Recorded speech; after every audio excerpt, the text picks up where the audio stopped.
They expected dust and silence. What they found was breathing stone.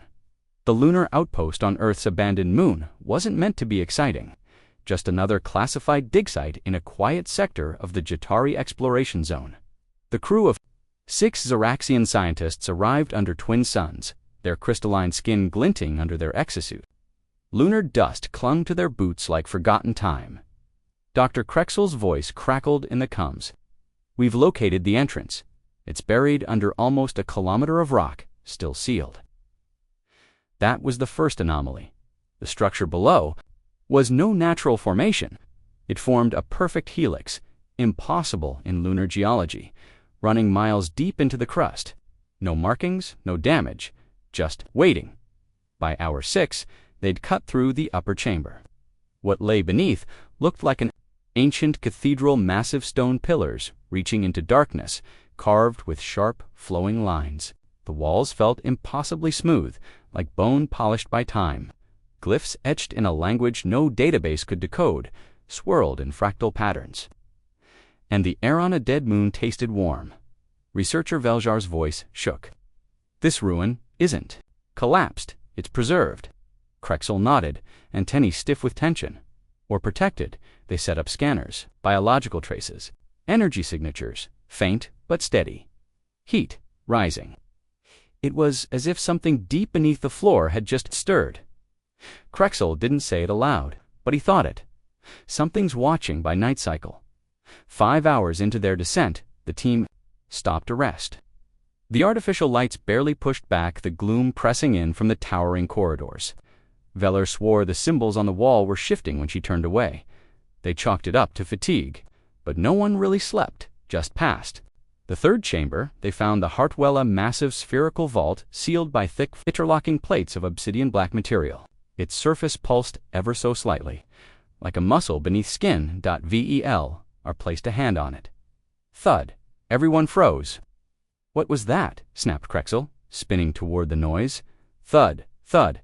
It was coming from inside the vault, then a breath, not air, not wind, not gas.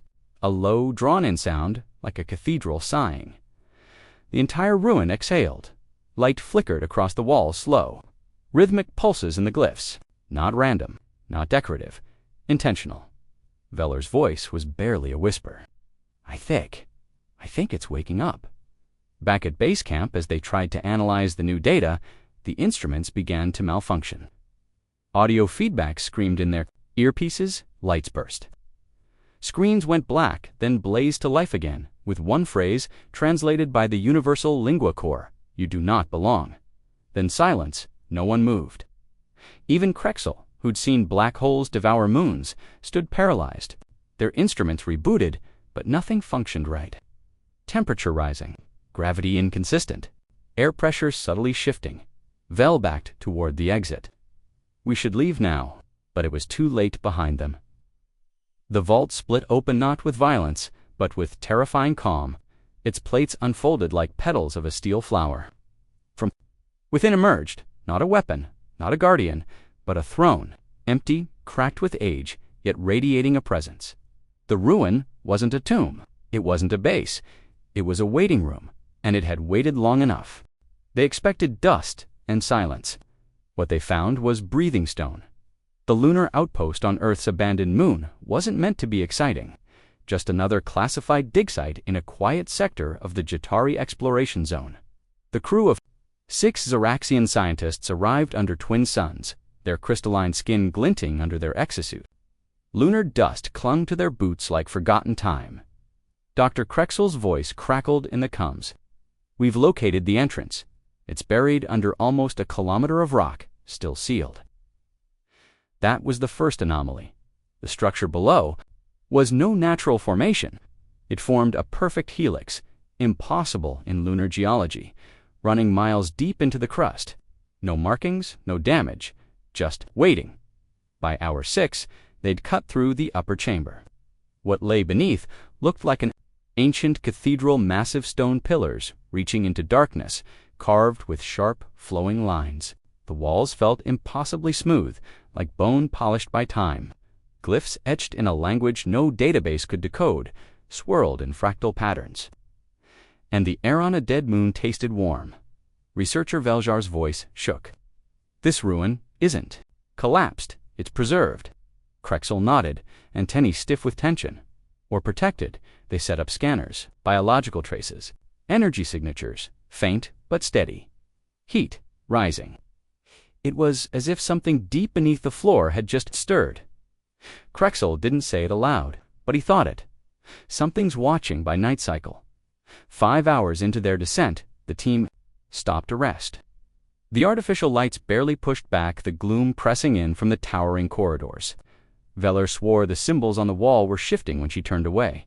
They chalked it up to fatigue, but no one really slept, just passed. The third chamber, they found the Hartwella massive spherical vault sealed by thick interlocking plates of obsidian black material. Its surface pulsed ever so slightly, like a muscle beneath skin. Vel placed a hand on it. Thud. Everyone froze. What was that? Snapped Krexel, spinning toward the noise. Thud, thud. It was coming from inside the vault, then a breath, not air, not wind, not gas. A low, drawn-in sound, like a cathedral sighing. The entire ruin exhaled. Light flickered across the walls slow. Rhythmic pulses in the glyphs. Not random, not decorative, intentional. Veller's voice was barely a whisper.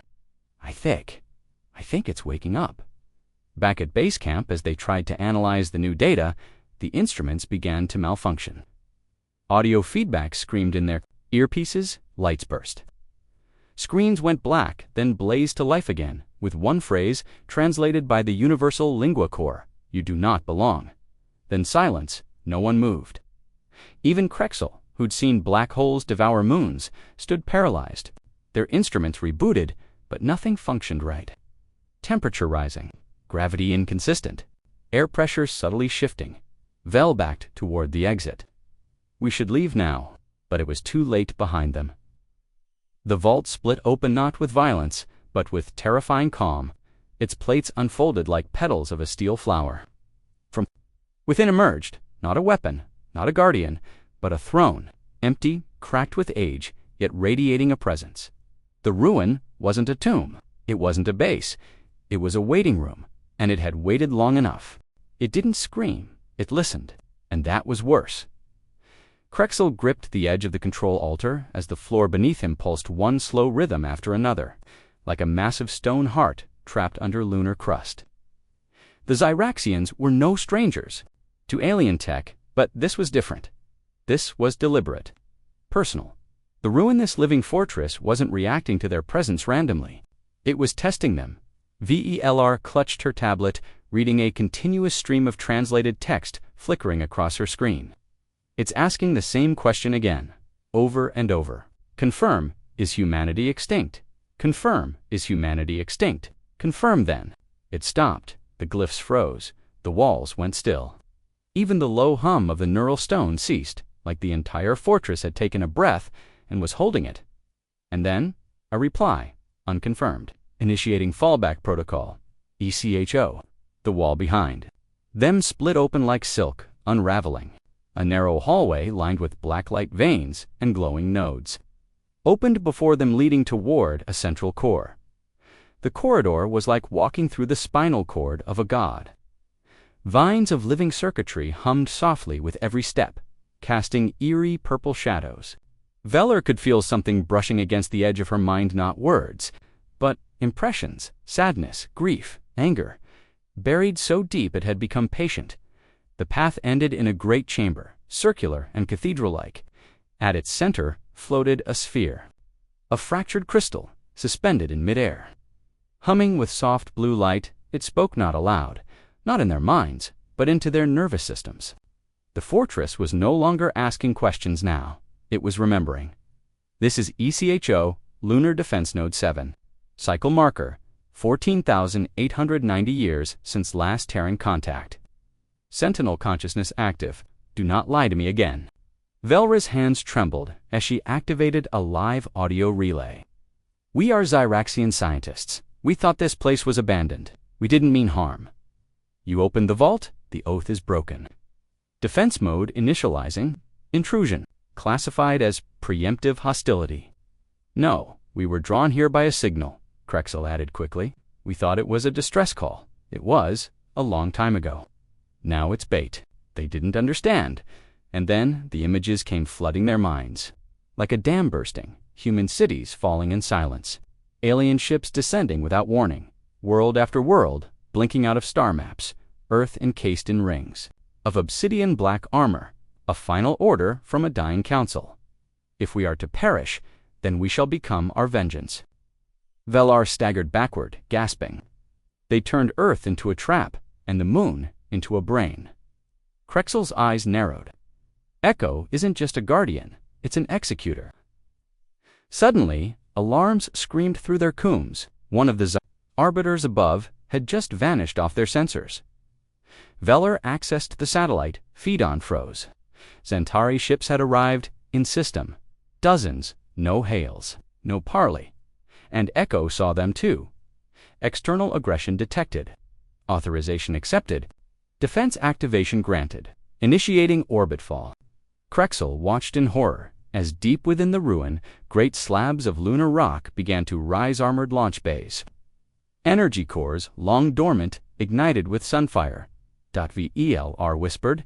"It's been waiting for a reason." Krexel whispered back. "We just gave it one." ECHO didn't fire missiles. It dropped pieces of the moon. Krexel and Velar stood paralyzed as the fortress shook round them, not from collapse, but from resurrection. The lunar crust above them rumbled like thunder, releasing buried monoliths. Of black alloy, a pulse of blue light raced up their spines as Echo spoke again, not words this time, but instincts, raw primal commands injected directly into their minds. Hostile fleet in orbital vector 0407. Authorized countermeasure. Orbit fall. Prepare for surface recoil. Orbit what? Velar gasped. But then she saw it on the ceiling. An ancient tactical display reactivated, projecting a holographic view of the moon's surface and orbit. Above them, 32 Zentari ships had just entered the kill zone. One of the monoliths rose fully from its cradle, smooth, massive, and levitating. Krexel watched as the moonstone structure cracked in half, revealing a glowing core-neutron-dense payload encased in energy. Tethers, then it dropped. No fire, no launch flare, no countdown, just silence, followed by destruction. In orbit. The Centauri cruiser Talzun had only 2 seconds to register the anomaly before it vanished, crushed beneath a kinetic impact that hit with the force of a miniature star. The projectile didn't imploded, collapsing into the cruiser's core and folding it into a burst of exotic matter. Then another, and another. The fleet scattered, trying to retreat. But the sky itself had become a weapon. On the moon, ECHO's voice returned, cold and mournful. Orbit fall complete. 6 hostile signatures terminated. 19 in retreat vector, orbital threat index lowered to 53%. Velhar's mouth was dry. This ruin is planetary artillery. No, Krexel said darkly. It's a testbed, Earth's last answer. The ruin settled. For a moment, all was quiet again. The massive AI core pulsed with a softer glow now. The voice that followed was different, less aggressive. Reflective, they were warned. They came anyway. You remained. Velar stepped forward. Because we didn't come to conquer, we came to learn. That's why we didn't run. A pause then. Few do. The walls opened once more, this time revealing a long chamber, filled with stasis pods at least 100, maybe more. They were old, cracked, empty. The label on the glass was in human standard. Genesis Group, Astral Exit Priority. Krexel's voice was barely a whisper. Evacuation pods. But they never used them. No. They left something more dangerous behind. Suddenly, the comms crackled. A transmission faint, distorted, in an ancient frequency, long thought extinct. Repeat, this is Astronine survivors. Terran bloodline intact. Do not engage defense nodes. Veldar's heart stopped. That's a human voice, she whispered. Echo went completely still. Then, like an ancient giant waking from a dream, it believed to be real. Human signal confirmed. Protocol breach. Defense sequence halted. Restoration. Possible. A warmth swept through the ruin, lights brightened. Walls relaxed, the breathing slowed. The moon was calming down. Krexel turned to Velar, stunned. So humanity isn't extinct, they just vanished, and left monsters to protect the silence. Velar nodded. They wanted the galaxy to believe they were gone, so no one would come looking. They looked around at the ruins, now glowing gently like a dormant volcano in the morning sun. But above them stars still moved. Other empires, other threats, and the moon was no longer silent.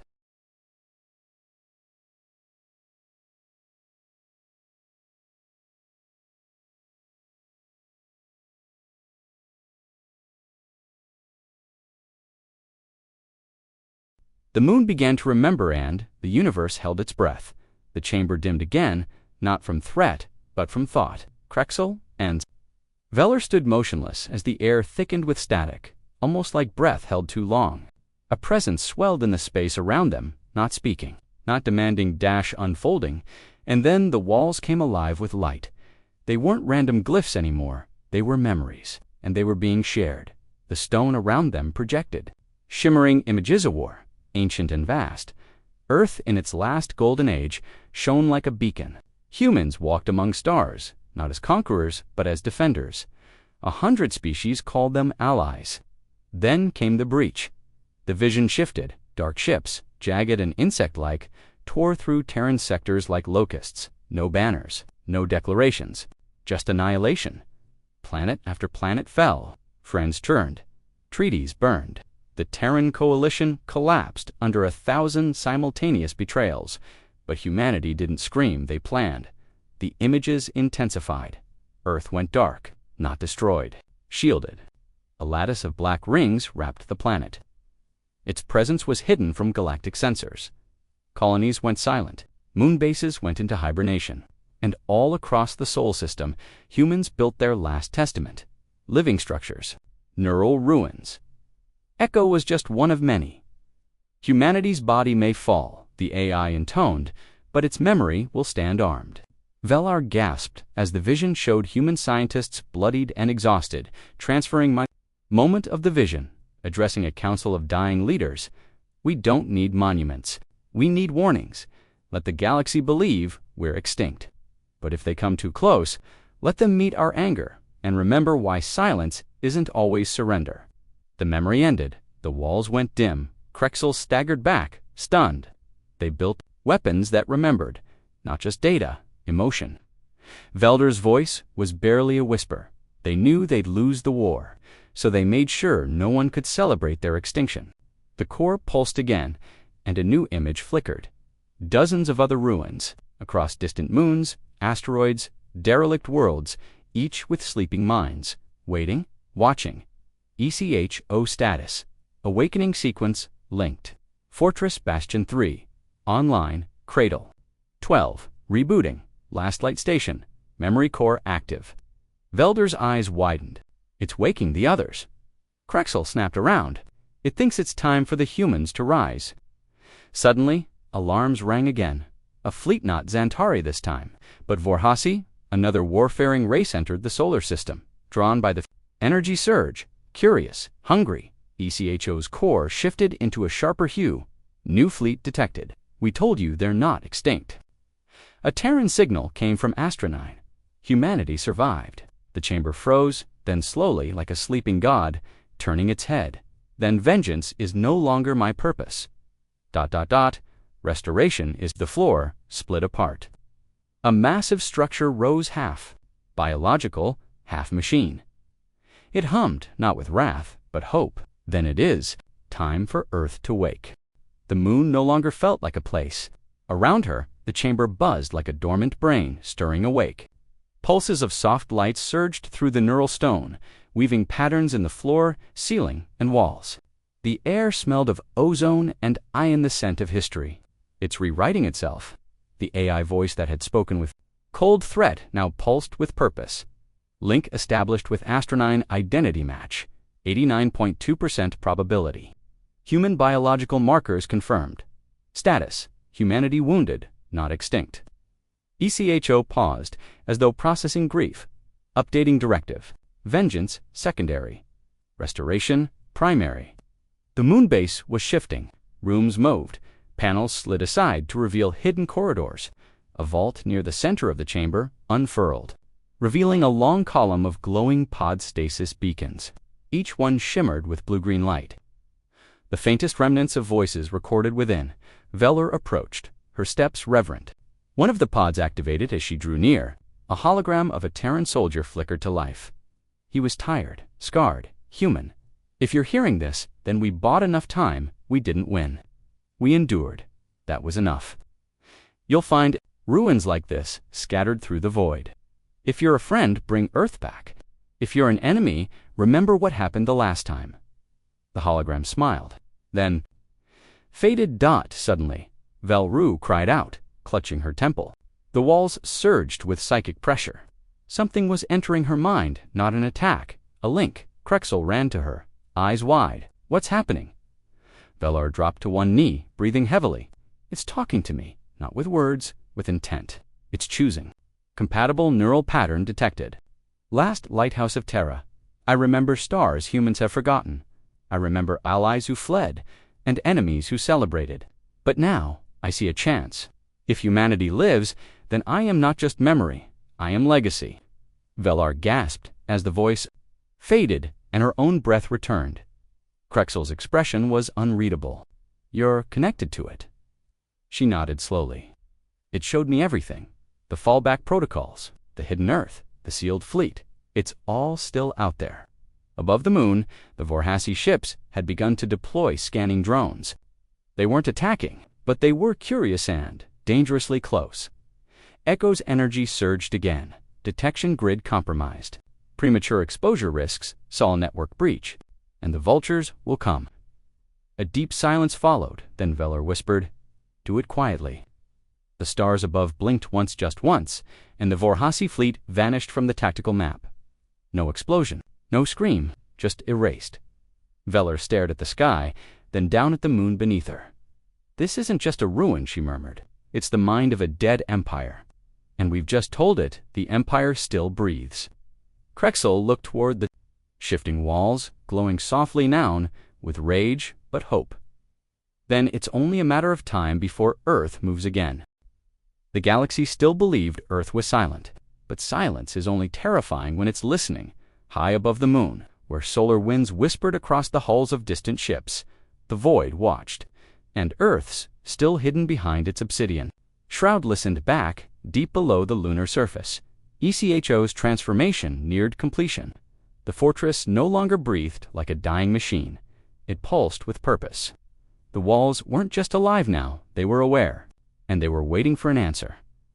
Velar stood on a raised platform within the Heartwell. The new nerve center of the ancient lunar AI, light arched around her like wings, holographic threads of code trailing from her body, interfacing directly. With the moon's mind, she had become its voice. Krexel stood a step behind her, arms crossed, watching the display unfold. All over the system, dormant nodes were flaring to life. ECH, O-Link, expansion active. Cradle 7, on Titan, reconnected. Martian, Sentinel Array, online. Orbital Ring Arc 1, repaired. Earth remains shielded. Do you wish to unlock the veil? Velar's heart thundered. If we do that, she said aloud, voice steady but tight, everyone will know they're still alive. Krexel stepped forward. And if we don't, the ruins will keep waking alone, uncoordinated, dangerous. She turned to him, eyes glowing faintly with neural resonance. If we reveal Earth, this galaxy will panic. A pause. Then the AI's voice echoed, deeper and colder than before. Then let them. Across the stars, a ripple began. Human ruins, scattered across forgotten moons and hollow asteroids, began to blink. One by one, their cores synchronized, not just in memory, not in mourning, in anticipation. On the bridge of the Zentari dreadnought, Thorns-eyed Commander Rillock stared in disbelief as more than 40 hidden Terran constructs activated across known space. Are we under attack? His second asked. Rillock shook his head slowly, eyes wide. No, we've already been surrounded. On the moon, Velar placed her hand on the core. Unlocked the veil. The ground quaked, gently, reverently. Somewhere far below the surface, beneath forgotten chambers and vaults of still-living memory, the obsidian shroud that cloaked Earth, one of the greatest feats of stealth engineering in human history, to dissolve. And there it was, Earth, not destroyed, not lost, alive, covered in strange green growth, oceanic networks of self-repairing nanotech, atmospheric filters pulsing slowly like lungs. It looked reborn. Krex all whispered. They turned Earth into a seed. Velar nodded. And now it's ready to grow again. Then they heard the signal, a ping from the surface. Not from an AI, not from a weapon, not from memory, from a human voice. This is Admiral Lynn Sorel. Astronine, we read, your veil drop. Moonbase Thorn, you've awakened. If you're receiving this, you are not alone. Earth stands ready. The room went silent, not out of fear but awe. After everything, they made it. ECHO's tone softened to something that almost sounded proud. Then we will rise together. Around them, the moon shifted against outer layer folding, reshaping, revealing buried ship cradles and launch silos. Gigantic cannons turned skyward, not in aggression, but in declaration. The ruin had become a signal flare, and the galaxy was watching. The galaxy expected silence. What it got was Earth moving. Above the moon, fleets froze in places. Araxian observers, Vorhasi scouts, remnants of the shattered Centauri armada. Across space, every listening ear tuned to a frequency no one had heard in 10,000 years. This is Earth Command. All systems awakened, all sentinels aligned. Protocol restoration has begun. And then the veil fell. Not shattered. Released. From behind the shroud, Earth emerged like a sleeping titan rising from still waters. No pollution, no skyscrapers, no war-torn wounds. A world wrapped in self-healing alloys and thriving green. Biocircuitry, forests grown atop titanium veins, oceans running through geothermal reactors, artificial clouds drifting in perfect sync. Above a living planet, the world had rebuilt itself in the dark, and now it had decided to be seen. Krexel and Velar watched the transformation from the moon's surface, standing beside the pulsing heart of Echo. As the sky changed color, ships launched from the newly opened cradles below, sleek black-winged vessels unlike anything in the current galactic registry. Humanity's design language had evolved. No more bristling cannons or crude war. Hulks. These were precise, purposeful, predatory. Velar stared, voice trembling with awe. They didn't hide to survive. They hid to perfect themselves. The AI's voice echoed warmly now. Earth did not retreat. It waited. To strike in vengeance was one option. To return in strength was the plan. Across the galaxy, panic bloomed. Empires scrambled to recalculate power balances. Messages poured into Earth space, demands, questions, threats. Most were met with silence, until one reply came from Admiral Lynn Sorel on open frequency. We do not seek conquest. We do not want retribution. But understand this: if you ever return to our soil with war in your eyes, you will find the moon is no longer just watching. It will be the first to strike.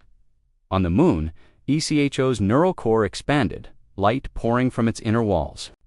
Velar felt it like standing at the edge of a new age. She turned to Krexel. We need to go back. Tell them what we saw. Tell them the silence was a warning, he said. No, she replied. Tell them Earth was never silent. We just weren't listening. Moments later, the watchtowers across space lit up like constellations. One by one, Terran constructs rose from hiding on the frozen cliffs of Europa. Inside the caves of hollow Mercury, even within derelict comets that had passed quietly through alien systems for centuries. They were everywhere, and now they were awake. Final transmission from Echo. We remember, we endured, we evolved. Let the galaxy tremble, not because we return with war, but because we no longer need it. We are the last echo of humanity's silence and the first thunder of its resurgence. As Earth's first fleet burned into the stars like fire across canvas, Velar whispered a final thought, one that would echo forever. They thought it was just a ruin, but it was never buried. It was planted, and now it was growing.